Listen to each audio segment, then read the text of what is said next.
পঞ্চম শ্রেণীর বাংলা ক্লাসে সকলকে স্বাগত। আজকে আমি তোমাদের সরকার থেকে দেওয়া স্কুলের মাধ্যমে তোমরা যেটা পেয়েছো মডেল অ্যাক্টিভিটি টাস্ক বাংলা বিষয়ে যে 3 নম্বর যে প্রশ্নপত্রটা তোমরা পেয়েছো তাতে মোট যে 8টা প্রশ্ন আছে তার প্রথম 4টি প্রশ্নের উত্তর নিয়ে আমি আলোচনা করব। এখানে তোমাদের যে যে বিষয়গুলো আছে, যে যে অধ্যায়গুলো থেকে দেওয়া হয়েছে প্রশ্ন, সেই অধ্যায়গুলি হলো মাঠ মানে ছুট, সেখান থেকে একটি প্রশ্ন এসেছে। 2 নম্বরে এসেছে হচ্ছে পাহাড়িয়া বর্ষার সুরে, এই গদ্যাংশটি থেকে একটি প্রশ্ন।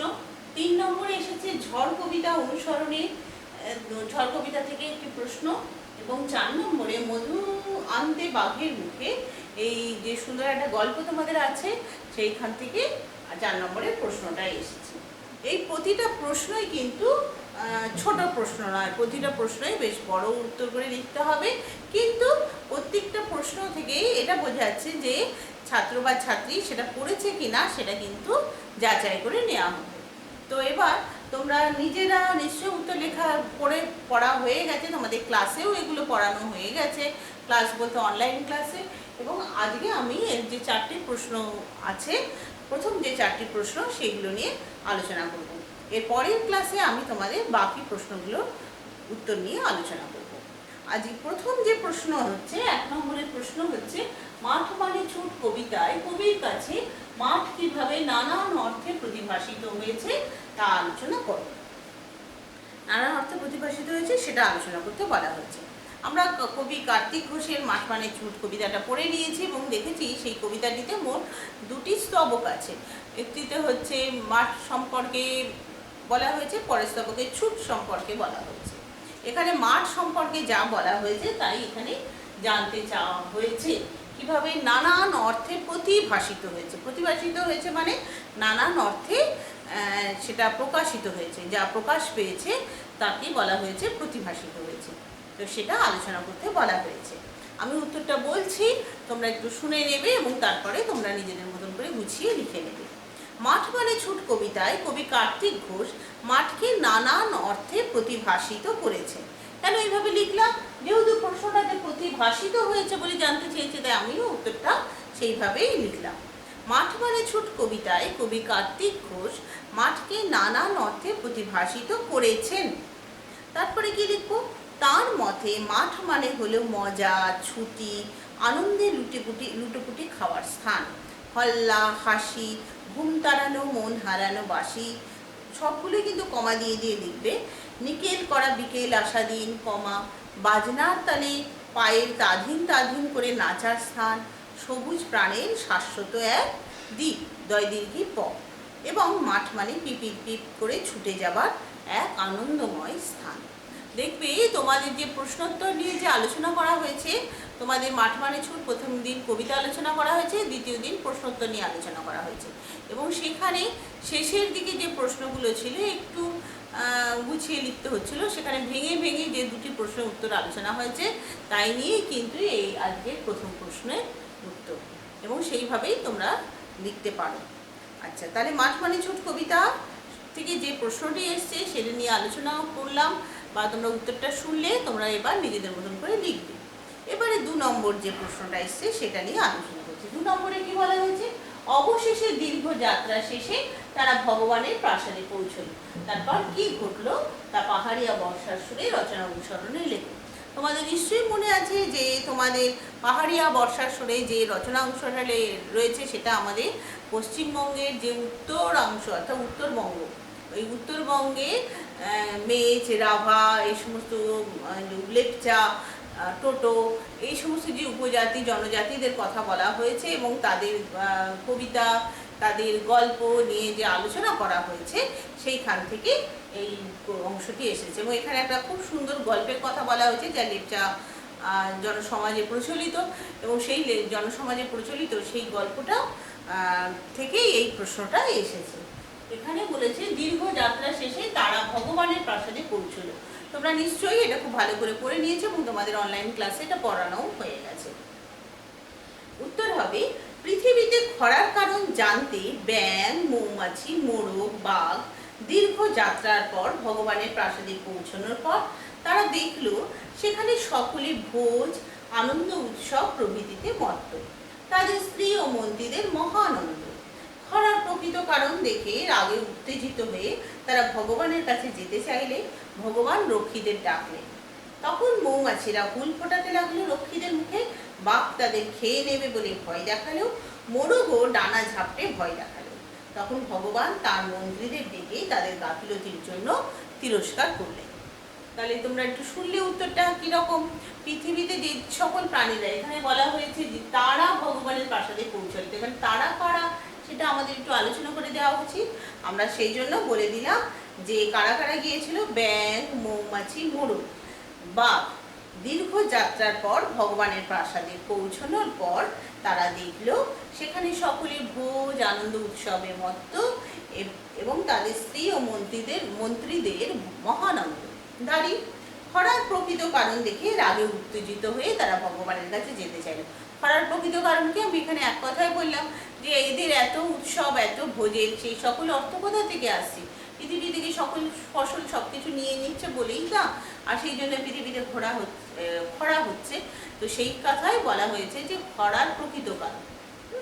দেখে তারা তখন ভগবানের কাছে যেতে চাইলে ভগবান রক্ষীদের ডাকলেন, অর্থাৎ তার কাছে যেতে তিনি যে বাধা দিতে চাইছেন সেটা বোঝা যাচ্ছে। তখন মৌমাছিরা হুল ফোটাতে লাগলো রক্ষীদের মুখে। রক্ষী মানে যারা রক্ষা করে, ভগবানকে রক্ষা করছিল তাদের। বাঘ তাদের খেয়ে নেবে বলে ভয় দেখালো, মোরগ ও ডানা ঝাপটে ভয় দেখালো। তখন ভগবান তার মন্ত্রীদের ডেকে তাদের গাফিলতির জন্য তিরস্কার করলেন। তো এই উত্তরটা সেইভাবে লিখবে। তারপরে কি ঘটলো আমরা সেটাই বললাম। আচ্ছা, এরপরে 3 নম্বর প্রশ্ন। 3 নম্বরের প্রশ্ন বলা হয়েছে ঝড় কবিতার অনুসরণে শিশুটির ঝড় দেখার অভিজ্ঞতার বিবরণ দাও। তোমরা ঝড় কবিতাটা যেটা আছে তোমরা নিশ্চয়ই সকলে পড়েছো এবং তোমাদের ক্লাসে পড়ানো হয়ে গেছে। মৈত্রেয়ী দেবীর ঝড় কবিতাটা বেশ সুন্দর একটা ঝড়ের বর্ণনা রয়েছে। একটি ছোট বাচ্চা ছেলে বা একটি বাচ্চা মেয়ে, একটি বাচ্চা সে ঝড় দেখার অভিজ্ঞতা এবং তার সঙ্গে সবকিছু মিলিয়ে সে তার যে কথা বলেছে সেইখানে আমরা সেই কবিতাটার মধ্যে আমরা দেখেছি। এবারে সেই শিশুটির ঝড় দেখার অভিজ্ঞতার বিবরণ দিতে বলা হয়েছে। এটা তো আর কবিতার আকারে দেওয়া যাবে না, এটা আমাদের গদ্য ভাষাতে গুছিয়ে লিখতে হবে। আমরা কিভাবে লিখতে পারি? মৈত্রেয়ী দেবীর ঝড় কবিতায় একটি শিশু তার মাকে ঝড় দেখার অভিজ্ঞতার কথা জানাচ্ছে। প্রথমে উল্টো পাল্টা বাতাস বইতে শুরু করলো, তারপর আচমকা একটু পরপরই চারপাশটা অন্ধকারে আবৃত হতে লাগলো। তার বন্ধুরা তাকে দৌড়ে বাড়ি যেতে বলল, কিন্তু শিশুটির এসব দেখতে ভালোই লাগছিল। ক্রমশ আকাশ কালো হলো, একে একে বকুলতলা, চাপার বন সব কিছু অন্ধকারে ঢেকে গেল। মাঝি তাড়াতাড়ি নৌকা পাড়ি দিয়ে ফিরে এলো। তার মন কেমন করে উঠল। তার মনে হলো ঝড় যেন একটি দুরন্ত ছেলে। সে যেমন মেঝেতে দোয়াতের কালি উল্টে ফেলে, তেমনি দস্যি ছেলেটাও আকাশের দোয়াতের কালি উল্টে ফেলে দিচ্ছে। আকাশে বিদ্যুতের চমক যেন সেই দস্যি ছেলেটারই হাসি। এইভাবে নানান দস্যিপানা দেখিয়ে সে আবার অনেক অনেক দূরে সাতসাগরের পাড়ে পালিয়ে গেল। এই রকমই সেই ছোট ছেলেটি যেমন তার মাকে দস্যিপানা করে, ঝড়ও যেন প্রকৃতির বুকে সেই দস্যিপানার ছবি এঁকে রেখে যাচ্ছে, সেই কথাই ছেলেটির মনে হয়েছে এবং সেটাই কবিতা অনুসরণে এইভাবে লিখতে হবে। আচ্ছা, এরপরে আসছি 4 নম্বর প্রশ্নটা। 4 নম্বর প্রশ্নটা একটা খুব সুন্দর গল্প থেকে, আশা করি তোমাদের পড়ানো তো তোমাদের হয়েই গেছে, তার তোমাদের আশা করি খুব ভালো করে পড়াও হয়ে গেছে, প্রশ্ন উত্তরগুলোও আলোচনা করা হয়ে গেছে। এখানে কিন্তু সমস্ত গদ্য অংশটা থেকেই প্রশ্ন করা হয়েছে। এখানে যে 3 জন মধু আনতে গিয়েছিল এবং তাদের মধ্যে তারা কিভাবে বাঘের মুখে গিয়ে পড়েছিল সেই কথাই এই গল্পে রয়েছে। সেখানে এই 3 জনের কি কি করেছে সেটা এখানে জানতে চাওয়া হয়েছে। আমরা প্রশ্নটা একটু একবার দেখি। প্রশ্নটাতে আছে মধু কাটতে 3 জন লোক চায়। এই 3 জন লোকের কথা মধু আনতে বাঘের মুখে রচনা অংশে কিভাবে উপস্থাপিত হয়েছে। এই যে 3 জন লোকের চাই, 3 জনের কথা এই রচনা অংশে কিভাবে উপস্থাপিত হয়েছে সেটা আমাদের আলোচনা করতে হবে। আমরা দেখি কিভাবে লিখতে পারি এটা। লেখক শিবশঙ্কর মিত্রের মধু আনতে বাঘের মুখে রচনা অংশে আমরা 3 জনের কথা পাই। তারা হলো ধনাই, আরজান, কফিল। এরা ডিঙি করে বনের ভিতরে গিয়ে ডাঙায় উঠেছে। সেখানে বসন্তের হাওয়ায় তিনজনের মনের স্ফূর্তি আর ধরে না। মনের আনন্দে তারা একটার পর একটা চাপ কেটে চলেছে। মধু সংগ্রহ করতে গেলে মৌমাছিকে ভুল পথে চালিত করতে মন্ত্র লাগে। ধনায়ের বিশ্বাস সে মন্ত্র জানে। তিনজনে এক সারিতে চলতে থাকে। ধনায় একটি মৌচাক দেখতে পেয়ে জানায় তাতে মধু নেই, কিন্তু আরজান সে কথা বিশ্বাস না করে তাতে কাদা ছোড়ে। তাতে উল্টে কয়েকটা মৌমাছি তাড়া করে। এদিকে আরজান, ধনায় কিন্তু এগিয়ে যাচ্ছে, আমরা গল্পে দেখেছি।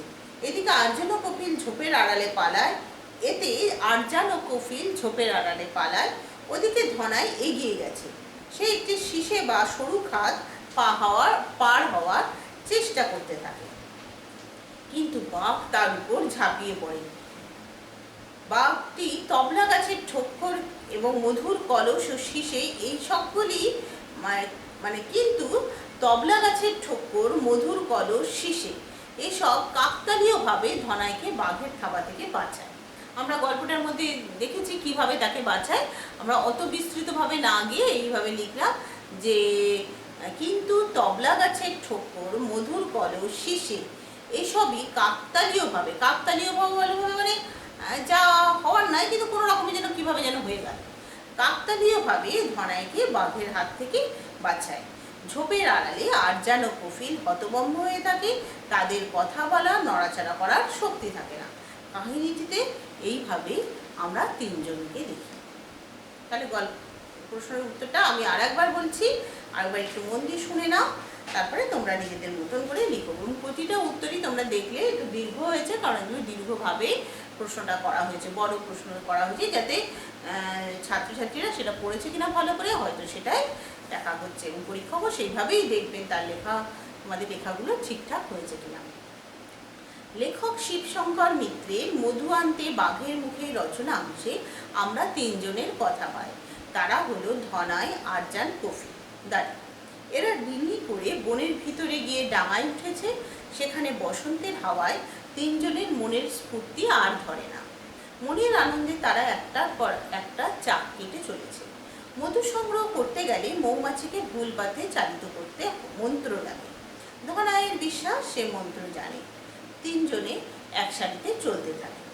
ধনাই একটি মৌচাক দেখতে পেয়ে জানায় তাতে মধু নেই, কিন্তু আরজান সে কথা বিশ্বাস না করে তাতে কাদা ছোড়ে। তাতে উল্টে কয়েকটা মৌমাছি তাড়া করে। এতে আরজান ও কপিল ঝোপের আড়ালে পালায়। ওদিকে ধনাই এগিয়ে গেছে। সে একটি শীষে বা সরু খাদ পার হওয়ার চেষ্টা করতে থাকে, কিন্তু বাঘ তার উপর ঝাঁপিয়ে পড়ে। কিন্তু তবলা গাছের ঠোক্কর, মধুর কলস, শীষে এসবই কাকতালীয়ভাবে ধনাইকে বাঘের থাবা থেকে বাঁচায়। ঝোপের আড়ালে আরজান ও কপিল হতভম্ব হয়ে থাকে। তাদের কথা বলা, নড়াচড়া করার শক্তি থাকে না। কাহিনীটিতে এইভাবে আমরা তিনজনকে দেখি। আমাদের আজকের প্রথম চারটি প্রশ্ন বাংলা মডেল অ্যাক্টিভিটি টাস্কের প্রথম 3 নম্বর মডেল অ্যাক্টিভিটি টাস্কে প্রথম চারটি প্রশ্নের উত্তর আলোচনা করা হলো। সকলে এটা সুন্দর করে পরিষ্কারভাবে লিখে ফেলবে, এবং তোমরা সকলে নিশ্চয়ই জানো প্রতিটা বিষয়ের খাতা আলাদাভাবে লিখতে হবে, এবং সেই খাতাগুলোকে আলাদা আলাদাভাবে পিন আপ করতে হবে। সে পিন দিয়ে স্টেপল করতে পারো, অথবা সুচ সুতো দিয়ে সেলাই করতে পারো, কিন্তু আলাদা আলাদাভাবে করবে, এবং সকলেই নির্দিষ্ট দিনে দেওয়ার চেষ্টা করবে, এবং অবশ্যই দেওয়ার চেষ্টা করবে। তা না হলে খাতাগুলো দেখতে খুব অসুবিধা হয়। সকলে ভালো থেকো, এবং সকলে এই অ্যাক্টিভিটি টাস্কের উত্তর নিশ্চয়ই করা শুরু করো।